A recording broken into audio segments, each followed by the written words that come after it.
some of you may or may not may or not have realized, but apparently Joe Biden has not held a press conference, has not held a formal press conference since he became president. And that's honestly, until I heard about it, I didn't even know that.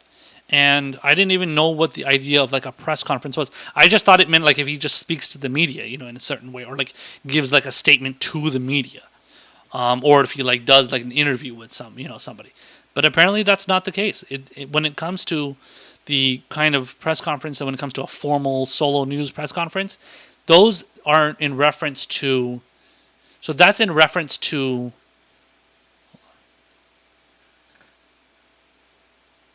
Sorry. Those are in reference to the president going to the press briefing. So the same we just covered with Jen Psaki giving her her press briefings. The press briefing. This is the press briefing referring to that specific going into that press briefing room, and then giving a press conference there, and doing like answering questions from the media. Okay, what do you have to say, sir? Okay, next question, next one, that kind of thing. So But that's the thing. He hasn't done that yet, and apparently, halfway into it says. So let's just read some of the parts of the article here that goes into that. It's a pretty long article. I'm not going to go into it all of it, but the beginning is pretty. It just goes into the details here a little bit. He says. So the title says Biden not yet holding a formal news conference raises accountability questions. He's gone longer without one than any president in the past 100 years. Halfway into his first 100 days. President Joe Biden has yet to hold a formal solo news conference, raising questions about accountability with the White House under increasing pressure to explain why. Even as the nation deals with multiple crises, a deadly pandemic, and the devastating economic fallout, Biden has gone longer without facing extended questions from reporters than any of his 15 predecessors over the past 100 years. The tough exchanges in such a setting can reveal much more to Americans about a president's thinking and test his explanations, as opposed to what so far have been Biden's brief answers. Often one-liner quips in the tightly controlled and often scripted events the White House has arranged to date. The contrast with former President Donald Trump has been especially striking, especially given Biden's repeated promises to Americans that he'd be straight, quote, straight and transparent. The previous record was set by President George W. Bush, who waited 33 days. That's not even, what is it? So 33 days to 50 days, yeah, before hosting a formal solo press conference. But that was more of an anomaly. Many others held them without a handful of days or a few weeks of taking office, according to analysis of documents in a database contained by the American Presidency Project at the University of California, Santa Barbara.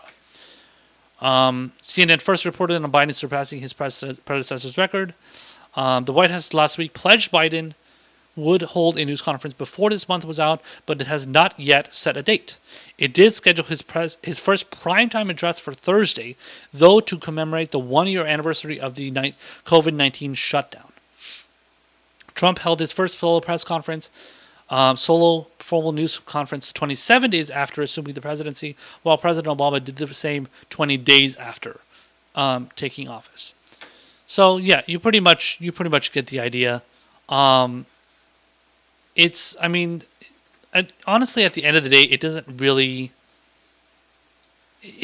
matter all that much because, just like Jen Psaki is doing, Biden would just go out there and he would just, spew a bunch of his bullshit, and then he would just be saying all the same things that, Jen Psaki already says, but he says it instead. So it doesn't really matter all that much in the grander scheme of things, but it does matter on the basis of, again, what Joe Biden said and the standards that a lot of Democratic loyalists would hold Donald Trump to. So when Joe Biden became president, when Jen Psaki gave her first formal press briefing or whatever, she was like, "We are going to, make sure to deliver you the truth from now on," or something. So, and we are going to deliver the truth to you and be honest and make sure this is a democracy. All the same fucking, kissing up to the whole kind of like decorum civility type stuff. And in reality, you haven't done any. At least the president hasn't done that. Yeah, she's given press briefings. Okay, great, congratulations. But at the end of the day, we want to hear more from the president than from his spinsters, basically his spin doctors, basically. And we already get that enough from the media itself. The media is enough of the media is going out there and showing their support for Joe Biden and saying, speaking on his behalf and saying how great of a job he's doing.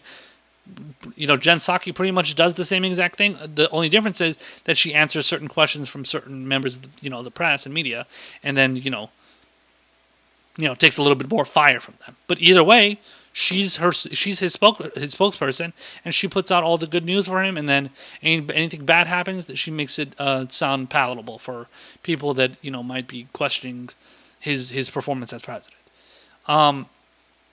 So it's just, a lot of this is just, it's not really, it doesn't meet the smell test when it comes to, so when you think about like what Joe Biden said he would do, what Democrats said they wanted from a president, it just kind of, it just honestly, it's a lot of hypocrisy, and it's a lot of, I don't know. I can't stand that kind of stuff because I have high expectations for a president, especially when they say like, "Oh my God, look how terrible this last president was." We're going to do a lot better than him, and we're not going to be subjecting you to that same kind of actions and then they end up doing exactly that, and that pisses me off. I hate that. So, Joe Biden, so he still hasn't done a single one of those. So even though he hasn't done any of those, he's mostly been relegated to town halls, such as the one he did on CNN, which I covered on my last show, and pre-recorded interviews with news hosts, such as his Super Bowl interview with CBS News' Norah O'Donnell, who hosts the CBS 30-minute news show or whatever, news broadcast, and. So she did an interview with her, and then did the town hall. And other than that, he seems to be, it seems to be going along with the same theme. The same theme of this administration, where they kind of want to. It almost seems like they want to, just as if let's say Joe Biden gives up a press conference, he only gives the press conference about, I don't know. I think one of them was about. I think it might have been. I think it was when we did the Syria bombing or something, or some sort of introducing new members of the cabinet and this and that. He would give a press conference, and then he would just walk away. And then if there was a question being asked by a reporter that was in the audience or whatever, he would be Biden would be walking away, and then he'd be going out of the he would be exiting stage right, and then he would be answering it kind of briefly, before he would completely leave the stage. So he didn't even want to deal with that. He didn't want to deal with any tough questions. Didn't want to take any of those. And that's he's basically just being whisked off stage right away. And it's I don't know if this is just kind of how it is with how they want to run the administration, or if, let's be real, if it's because of the fact that Joe Biden does not know how to answer good questions on the fly. And this was shown extensively during the Democratic primary. When the Democratic primary was taking place, Joe Biden did not know how to answer questions well. A lot of times he was fumbling and bumbling his way through and going on random tangents about record player, let the kids listen to the record player at night, and all this weird stuff, and most of the time he was half asleep, and he was mumbling, and he didn't know where he was, he didn't know what he was talking about. His responses in general were just terrible, as far as the policy and stuff. He would just go off on some bullshit, and he'd start getting mad at people and pointing his finger and stuff. These are things that if Bernie Sanders did it, or if he did do them, if he ever did do them, the media would go crazy. But when Joe Biden did it and gave some sort of shitty answer, they don't give it. They don't even cover it. They barely even cover it. The entire time that the primary was going on, Joe Biden was getting by, just even though he was looking like a complete buffoon. And yeah, he's not the kind of person that answers good questions on the fly. And he can't do that. He's not that type of person. and it seems like they're just keeping him away from that so that they don't have to deal with him, basically getting himself into trouble, basically. So saying something that he, saying something, let's say, I don't know, he makes some sort of a statement, and then he puts out a promise out there, and then people are going to like, oh, really? Oh, okay, so let's like follow up on that one. So he doesn't want to get like the follow-up questions. He doesn't want to get like the tough ones where he doesn't know what to say. Not going to, he doesn't want to deal with something where he's not going to have like a prepared remark. Because that's the thing. See, this is the problem. And listen, it's not like Donald Trump was any better with that, but the thing with Donald Trump was that he was very, very good on the fly. When Donald Trump was responding to questions from the media, and he was doing interviews with whoever he was doing interviews with, he was very quick on his feet. As much of an idiot as he sounded like, he would still make it be like, he would make it sound convincing. And he would make it seem like, oh, wow, okay, so he's on top of it. He knows what he's doing. He knows what he's going to say. He doesn't have to, fumble over his words. And he just kind of like blazes through it, and then he convinces you that he's right, even though he sounds like a moron. And, if you don't agree with it, then it doesn't really matter, because a lot of the times the media, because being the incompetent established media that they don't really hold politicians to account. So Joe Biden, he knows that he can't do that. He can't do what Trump did, and I don't know, if he tries, he's probably just gonna end up looking stupid. He tried that many times during the primary too, and he looked stupid, especially when there was like 10 other people on the stage. So he didn't know how to handle himself back then, and he still pretty much doesn't know how to handle himself. So they, even when he after he won the primary and he was going up against Trump in the general, they were keeping him in the fucking basement as much as possible. We barely ever saw Joe Biden come out. When it came down to like giving press conferences and statements and stuff. I think even one time he was giving an interview, or like doing an interview with somebody, or doing a thing with, what was it, Hillary Clinton or Bernie Sanders or something. He was like falling asleep. He was like, and then he would like have to come back, because he would have to like wake himself up again, or somebody probably nudged him awake or something with like a stick or something. And yeah, so I mean, he's not, but Joe Biden is not all there. And this just goes back to the conversation about his possibly having dementia and his brain being broken and, not working very well. I mean, let's remember, Ronald Reagan, who we were speaking about earlier in the show, he ended up getting Alzheimer's, I think it was 6 or 7 years into his presidency.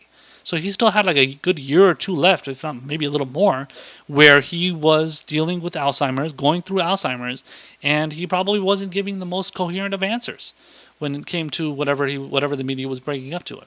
And I don't know. I mean, I don't know how he got through it, but he did, obviously. So, and a lot of people loved him then, and still love him now too. A lot of the Republicans, still look at Ronald Reagan as being this, wonderful political figure. And 1 second.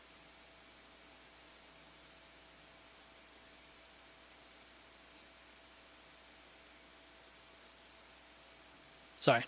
Anyway, got a little weird thing here, but yeah, so they still loved Ronald Reagan. They still got, and and honestly, that's the thing with Joe Biden now too. Joe Biden, no matter how much he screws up and looks like an idiot, the Democratic loyalists still love him, and they still ride and die with him. It's crazy. I don't even understand. I don't understand how he gets away with that. You would think, like, with all the dumbass answers he gave during the primary, let alone the dumbass answers he gives now and terrible policies he pushes for, you'd think, like, wow, this guy still has people that are still coming to bat for him. It's crazy. Let alone the fucking media. It's crazy. It's hard to believe. But they do that, man. That's what they do. That's the media, the corporatists, the Democrat establishment. They're always going to be ride or die for their guy. And it's really sad, especially since the fact that he has, Kamala Harris as his VP. They love her. They definitely love her, as we said earlier in the show. They love her. And they look at her as the next coming, the second coming, basically. And they're looking at Biden as the placeholder for now, and until Kamala Harris gets in there. And that's what it's going to be. And we'll see if he even makes it through his presidency. She might have to take over. She might have to take over after 3 years. After, by 2023, she might have to take over if he can't make it. So we'll see. But they definitely love Joe Biden, just like any loyalists would do for their party, for their the leader, so-called leader of their party.